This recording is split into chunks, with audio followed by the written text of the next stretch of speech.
Okay, so this is a thermistor, a semiconductor. Now, what we're going to look at is how the resistance of this thermistor, this component, varies with temperature. Now, best way of doing this is using water to control the temperature, because water requires a great deal of energy to change its temperature. So it changes its temperature a lot more slowly than air does, and if we have the thermistor immersed in the water, the thermistor will quickly heat up or cool down to a temperature matches the temperature of the water. Now, ideally, what I would do is use a stirring thermometer to measure the temperature of the water. So I would stir the water to make sure it's all at the same temperature. But here, what I'm going to do is I'm going to use my digital infrared laser thermometer, which can read the temperature of the thermistor under the water. It's a bit quicker and easier. And what I need to make sure is that the thermistor doesn't get wet, so that's why I put it inside the finger from the glove. I made sure I've got some glove in between the two wires so the wires aren't touching, so I'll make a short circuit, and a little bit of bending the wires. I should be able to get the thermistor there to be under the water.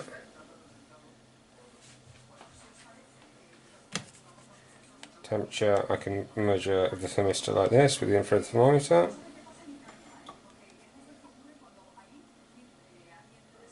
There. And to measure resistance, before we were using an ammeter and a voltmeter to measure current and potential difference, but now what I'm going to use is a setting here on the multimeter that allows me to measure resistance. So what happens is the multimeter applies a small potential difference from a cell it has inside to the two cables. It then measures the current produced by this small potential difference and gives me a measurement of resistance. So just the wires and no thermistor, resistance there is 0. So if I connect these, I have it on the kilo ohms setting. So we're measuring about 5 kilo ohms. And now all I have to do is add water so that I can go changing the temperature of the thermistor. Now, in some experiments, they have the beaker, water, and they're heating the water, but of course that involves using Bunsen burner, and I find it's a lot easier and safer if I heat the water up first, and then what I do is I go cooling the water down little by little. So I'm going to start off with hot water. I need to get pen and paper to write down these results. So here, I've got some nice hot water.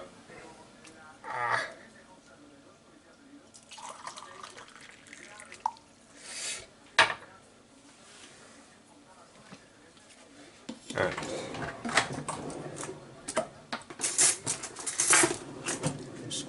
water a bit, and then let's take the temperature of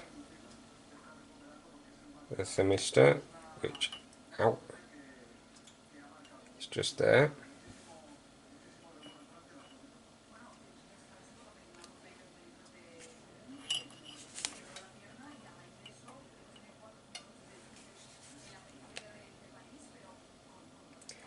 So the thermistor there, 69 degrees Celsius, 0.77 kilo ohms. So, to reduce the temperature,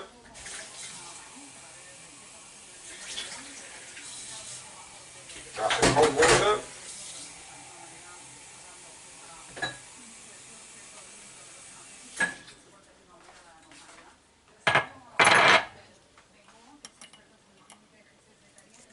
Take out some hot.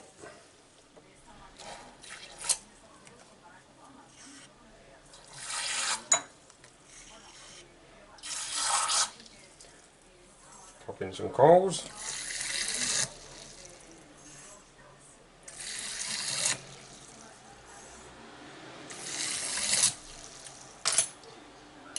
Stir to make sure the water is fully mixed.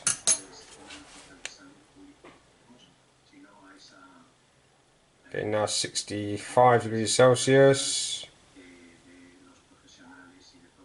63 degrees Celsius, 1.05.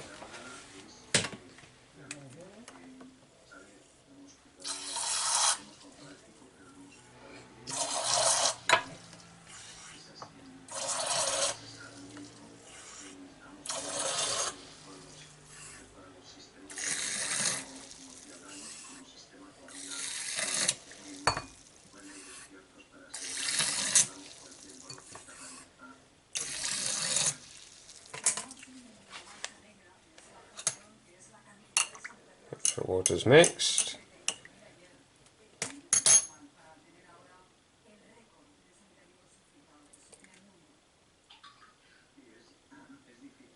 Wait for the temperature to stabilise a little bit, and we've got 56 degrees Celsius.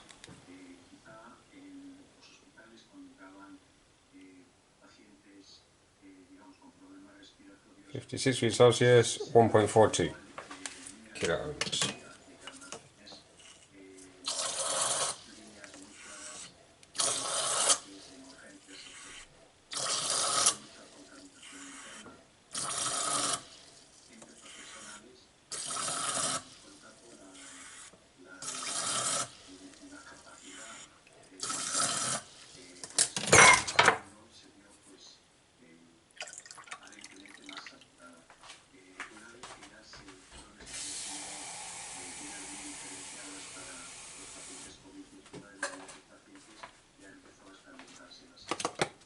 More cold water.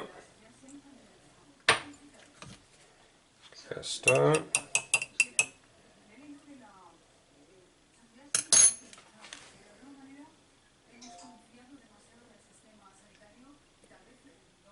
(42 degrees Celsius), 2.31 kilo ohms.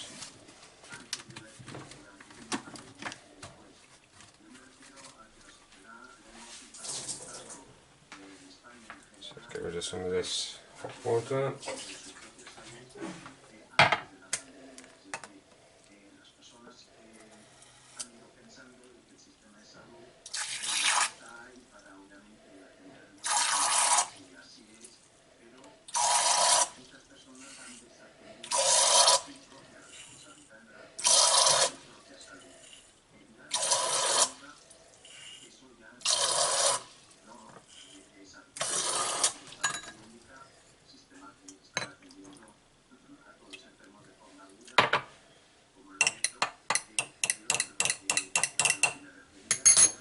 The water's well mixed.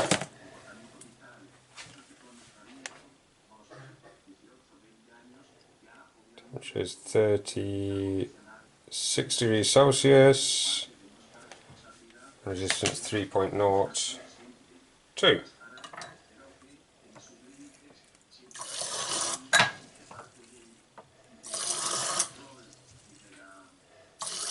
Now all I've used so far is hot water from the microwave and cold water from the tap. And as I get down towards 20 degrees Celsius with the cold water from the tap,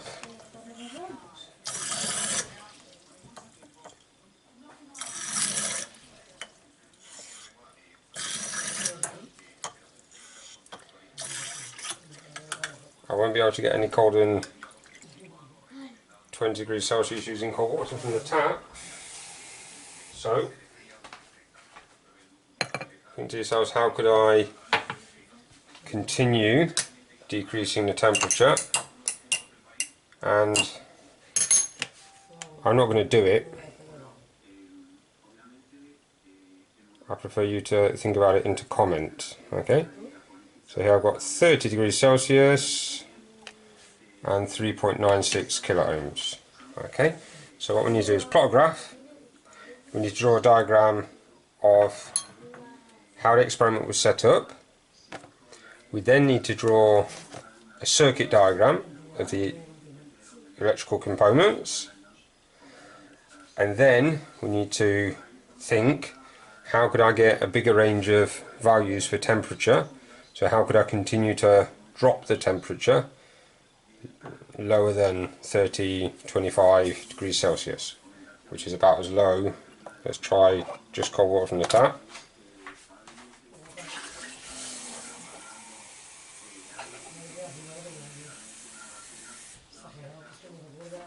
About as low as I can go with tap water.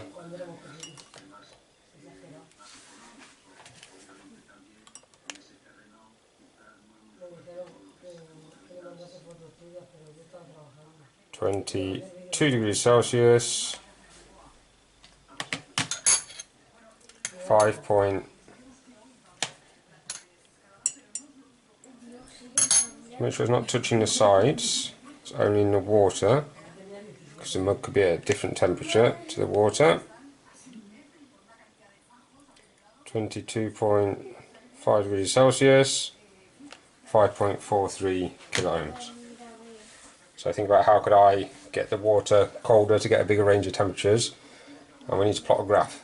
Okay, enjoy.